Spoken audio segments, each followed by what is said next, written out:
道你吸收我的斗之气，给我带来了多少屈辱吗？享受到别人的。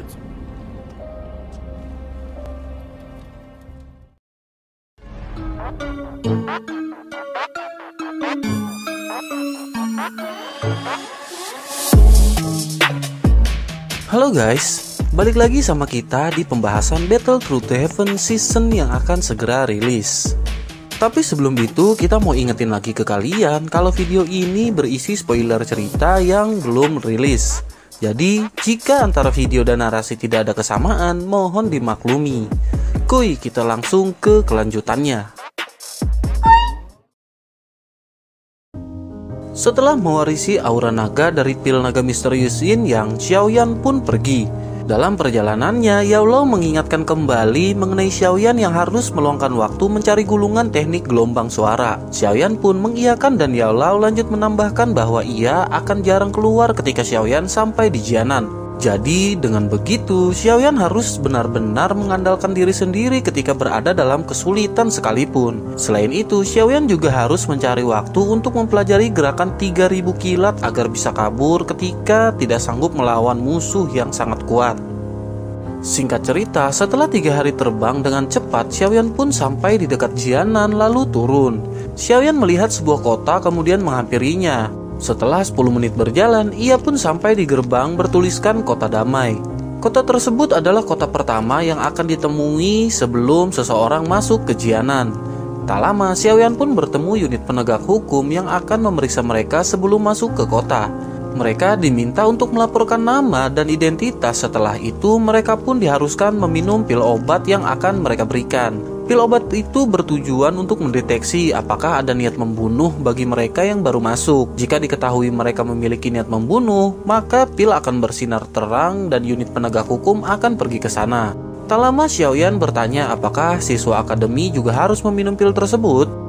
Kemudian si pria pun kaget dan bertanya balik, apakah Xiaoyan murid akademi? Xiaoyan pun menjawab bahwa pada saat itu ia lulus ujian rekrutmen siswa namun mengambil cuti dalam waktu yang tertentu. Si pria terkejut karena biasanya siswa baru akan dikawal beberapa orang mengingat jalur yang mereka tempuh melalui Black Corner region yang sangat berbahaya. Sementara Xiaoyan hanya sendiri luntang-lantung melewati wilayah kacau tersebut. Masih merasa heran, si pria pun bertanya nama, usia, dan nama instruktur perekrutan Xiaoyan. Xiaoyan menyebutkan namanya dan usianya yang baru 18 tahun serta instruktur bernama Ruoling. Si pria makin shock mendengar usia 18 tahun yang berani melintas wilayah kacau dan berhasil selamat. Tak lama seorang pemuda di antara mereka berteriak heran dan bertanya, apakah kamu Xiaoyan dari Jiama yang mengambil cuti sampai 2 tahun? Rupanya nama Xiaoyan sudah terkenal karena melewati cuti 1 tahun hingga menuju tahun kedua. Seorang lagi dari mereka bertanya apakah ia adalah Xiaoyan yang sering dibicarakan oleh junior Sun-er. Xiaoyan pun hanya tersenyum dan mengangguk mendengar hal tersebut. Setelah itu si pria memperkenalkan diri bernama instruktur Huode, lalu mengajak Xiaoyan ke administrasi untuk memastikan data. Jika benar, maka Xiaoyan tidak perlu meminum obat dan segera masuk ke kota. Setelah lama akhirnya Xiaoyan pun dipersilakan masuk ke kota karena data yang ia sebutkan benar. Kemudian instruktur Huode memberi lencana biru agar Xiaoyan dapat masuk ke akademi lalu diantar pergi. Singkat cerita, akhirnya Xiaoyan sampai dan mereka berpamitan lalu berjalan menuju gerbang. Tak lama ia melihat seorang pemuda yang dikeroyok lalu menghampirinya. Setelah memperhatikan, akhirnya Xiaoyan turun membantu pemuda yang ternyata adalah Xiaoning dari klan Xiao. Xiaoning pun kaget dengan kedatangan Xiaoyan yang pada masa lalu membuat ia memiliki dendam pada Xiaoyan. Kemudian Xiaoyan bertanya apakah yang terjadi padanya. Xiaoning menjelaskan bahwa mereka memaksa Xiaoning untuk memberitahu info mengenai Sun-er. Namun karena Xiaoning menolak, maka mereka menghajarnya di luar akademi. Tak lama, Xiaoning teringat kompetisi yang sedang berlangsung, kemudian menarik Xiaoyan dan pergi masuk ke gerbang. Hal itu dikarenakan ia takut Xiaoyan akan terlambat karena ternyata instruktur Ruoling masih menulis namanya dalam pendaftaran ujian. Di sisi lain, terlihat Sun-er yang telah memenangkan pertandingan lalu kembali ke bangku penonton. Ia bertanya pada Ruoling dan Xiaoyu apakah Xiaoyan belum sampai juga. Mereka hanya mengangguk dengan lesu tanpa adanya harapan. Tak lama terdengar wasit berteriak pertandingan selanjutnya di mana Suebeng akan melawan Xiaoyan. Seketika para hadirin melihat ke arah kelas Xiaoyan berasal dengan cemoohan. Lama tak datang, Suebeng pun sesumbar dan berkata bahwa Xiaoyan adalah pengecut yang tidak pantas untuk Sun Er. Di sisi lain, Sun Er masih mengharapkan kehadiran Xiaoyan, namun Rowling yang pesimis hendak segera pergi. Sun Er yang pasrah pun hendak ikut pergi, lalu tiba-tiba ia berkata bahwa Xiaoyan ada di sana. Sesaat benar saja terlihat pria yang turun menghantam tanah lalu berdiri di arena. Kemudian ia memperkenalkan diri dan menyebutkan nama kelasnya, yakni kelas Huang kelas 2. Seketika Sun Er pun merasa senang Xiaoyan telah tiba tepat pada waktunya. Semua mata tertuju pada Xiaoyan yang merupakan pria yang ditunggu-tunggu Sun Er hingga menolak banyak pria yang suka padanya. Pertandingan pun segera dimulai dan Suebeng langsung menyerang Xiaoyan dengan tombaknya. Seketika serangan itu dapat dipatahkan dan Suebeng pun terpental. Semua orang tercengang karena hanya dengan waktu singkat Suebeng yang seorang doshi bintang 9 dapat dikalahkan. Setelah itu pertandingan dinyatakan selesai dan Xiaoyan segera menuju Sun Er lalu meminta maaf karena keterlambatannya. Sun Er pun tersipu malu karena rindunya selama 2 tahun akhirnya dapat terobati. Tanpa sadar Sun Er melompat ke pelukan Xiaoyan yang membuat semua pria kaget karena tidak pernah melihat Sun Er yang sebegitu senangnya. Melihat hal itu, Rowling berdehem yang membuat Sun Er pun tersadar lalu melepaskan pelukannya namun masih tersipu malu. Setelah itu Xiaoyan menghadap ke Rowling dan meminta maaf karena telah terlambat. Rowling yang masih kesal pun menyindir Xiaoyan dengan berkata apakah ia masih menganggap Rowling sebagai instrukturnya. Kemudian Rowling berkata setelah melihat kekuatan Xiaoyan seharusnya ia masuk dalam 50 besar asal tidak berhadapan dengan beberapa orang kuat yang mungkin merepotkan. Rowling lanjut menyebutkan nama yang dimaksud yakni Bai Shan dan penyihir kecil Hujia. Ia lanjut menjelaskan bahwa merekalah yang paling menonjol di akademi serta memiliki tingkat yang selevel dengan Xiaoyan yakni Dadoshi. Lalu ia menjelaskan bahwa terlebih kedua orang tersebut menyukai Sun Er termasuk juga dengan Hujia yang seorang wanita. Xiaoyan pun kaget mendengar hal tersebut dan hanya bisa tertegun. Setelah berbincang-bincang mereka pun pergi untuk beristri jahat mempersiapkan pertandingan besok. Di sisi lain terlihat beberapa tetua yang saling berkumpul dan di sana ada wakil kepala sekolah akademi luar. Rupanya mereka membahas Xiaoyan yang menurut mereka pemuda tak biasa dengan bakat yang hebat. Hal itu dikarenakan mereka telah mengetahui konflik Xiaoyan dengan Misty Cloud. Ia mengatakan bahwa hal yang Xiaoyan lakukan adalah sesuatu yang mustahil bagi murid akademi lakukan. Setelah itu ia memerintahkan untuk secara diam-diam mengamati Xiaoyan. Di sisi lain, Xiaoyan yang sedang berbincang-bincang berdua dengan Sun Er, tiba-tiba Xiaoyan menjadi serius. Ia bercerita mengenai kepindahan klan Xiaoyan setelah hancur oleh Misty Cloud. Ia lanjut bercerita mengenai ayahnya yang menghilang setelah penyerangan tersebut. Kemudian Xiaoyan berkata bahwa ia yakin kalau Sun Er bukanlah berasal dari klan Xiao.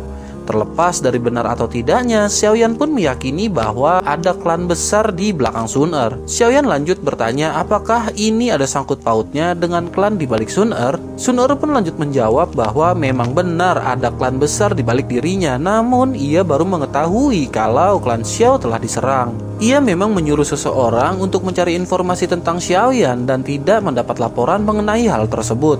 Sun Er pun turut berduka atas hilangnya paman Xiaozan dan berkata bahwa ia akan mencari info tentang hal tersebut. Xiaoyan pun percaya dengan perkataan Sun Er karena tak mungkin ia akan mencelakai Xiaoyan apalagi klan Xiao. Setelah itu Xiaoyan pun berterima kasih lalu meninggalkan Sun Er untuk beristri jahat.